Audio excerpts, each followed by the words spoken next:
Est-ce que vous pensez que la puissance du cerveau peut guérir une maladie chronique? Et si vous pensez que votre cerveau est capable de guérir votre fatigue chronique, est-ce que pour autant vous l'utilisez? Il y a de grandes chances que non, et voyons pourquoi.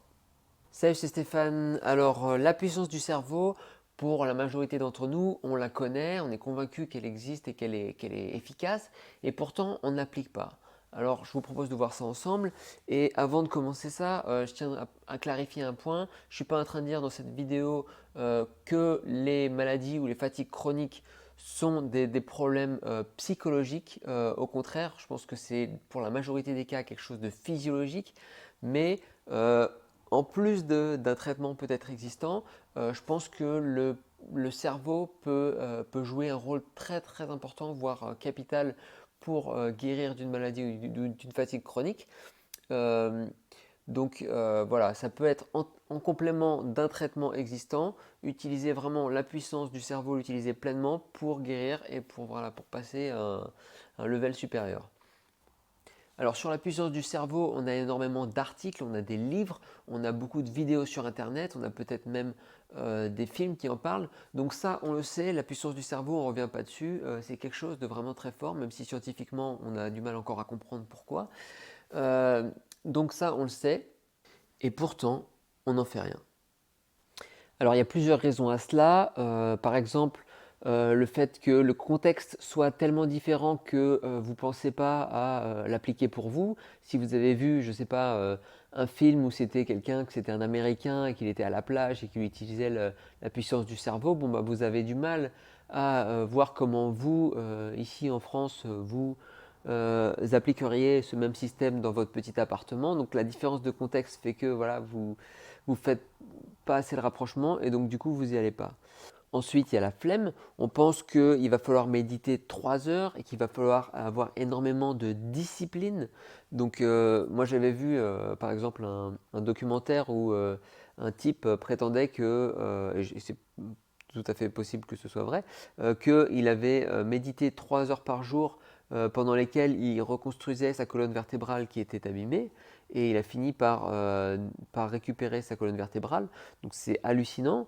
Et donc, 3 heures par jour, ça demande une discipline phénoménale. Et donc, c'est difficile de se dire ah, bah, pour moi, je me vois pas, j'ai pas le temps, ça va pas le faire, quoi. Il y a aussi tout simplement l'oubli, c'est-à-dire qu'on a vu cet article, on a lu cet article très très passionnant sur la puissance du cerveau. Il y a même quelques petits exemples pratiques, tout super. Et puis, on est passé à autre chose et puis on oublie. Et puis on voit un film là-dessus ou on a une vidéo là-dessus, on se dit ouais c'est super. Puis on passe à autre chose et on oublie. À chaque fois on oublie, on est vraiment voilà, c'est dommage, mais on ne concrétise pas la chose.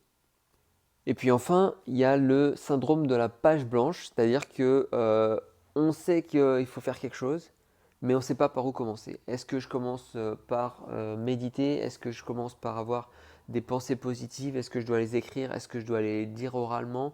Voilà, il y a plusieurs possibilités qui marchent pour appliquer la puissance du cerveau. Et on ne sait pas par où commencer, on ne sait pas quoi faire. Et du coup, syndrome de la page blanche, plutôt que d'avoir peur de mal commencer, on ne commence pas. Alors ça c'est très dommage parce qu'il n'y a pas de mauvaise façon finalement de méditer, il n'y a pas de mauvaise façon d'avoir des pensées positives, il suffit de se lancer et puis avec la pratique on ajuste et puis voilà, c'est comme tout, il faut pratiquer, c'est vraiment le plus important. Si vraiment vous êtes à court d'idées, vous pouvez toujours vous inspirer d'un témoignage très personnel que vous essayez de trouver sur internet et de copier ce qui a été fait par telle ou telle personne. Et puis c'est aussi possible de trouver des guides de mise en pratique. Il y a beaucoup de livres qui traitent vraiment du sujet. Il y a beaucoup de vidéos également sur YouTube actuellement. Donc là, vous n'avez vraiment pas d'excuses sur ce sujet-là. Ensuite, il y a un problème, c'est que souvent, voilà, on connaît le sujet, on est convaincu que le cerveau a un grand pouvoir, et pourtant on ne fait rien parce que on l'oublie et puis ou on le met de côté et puis on passe à autre chose. Et donc, ce qu'il faut faire pour éviter ce genre de problème, c'est de constamment continuer à relire des articles sur le même sujet, à revoir des vidéos ou des films ou des livres sur le même sujet, ce qui fait qu'on va de façon naturelle garder cette motivation pour ce sujet et continuer à baigner dedans, baigner dans toute cette énergie positive apportée par les gens qui ont fait ces contenus, plutôt que d'être tout seul chez soi et de ne pas avoir d'autres personnes autour qui méditent, qui pourraient justement créer cette émulation.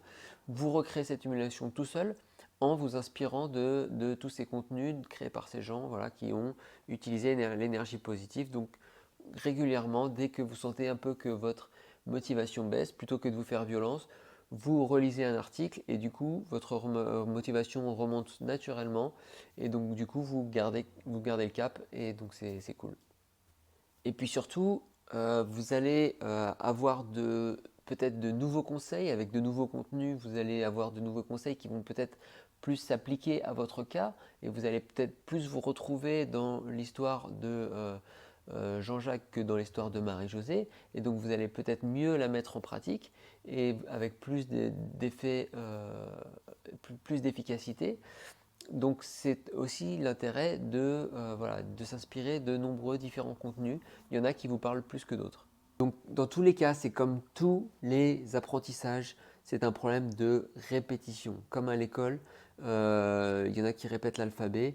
Voilà, il faut répéter, répéter des messages positifs. Il faut continuer à méditer. Il faut ajuster sa routine et voilà, essayer de trouver ce qui marche pour soi. Voilà, je ne suis pas là avec une solution toute faite, c'est vraiment à vous de la construire, mais ça passe par la répétition, répétition de lire les articles, répétition de faire la même chose tous les jours. Et c'est comme ça qu'on ancre son cerveau et qu'on l'entraîne à vous guérir. Voilà, donc croyez pas que c'est plus facile pour moi que pour vous, non, au contraire, hein, c'est difficile, mais voilà, j'utilise toutes ces techniques pour mettre en place quelque chose, une espèce de routine qui sera la mienne, vous n'avez pas forcément besoin de copier et qui va me permettre, et j'espère dans le long terme vraiment me porter en utilisant les messages positifs et la puissance du cerveau. Et des fois, tout simplement, une bonne méditation, je sens déjà d'énormes effets positifs. Donc à vous de voir ce qui marche pour vous et comment vous pouvez sortir de votre fatigue chronique. Si vous avez des astuces sur le sujet d'ailleurs, je vous invite à les laisser en dessous dans les commentaires et je vais y répondre avec grand plaisir. Allez, salut!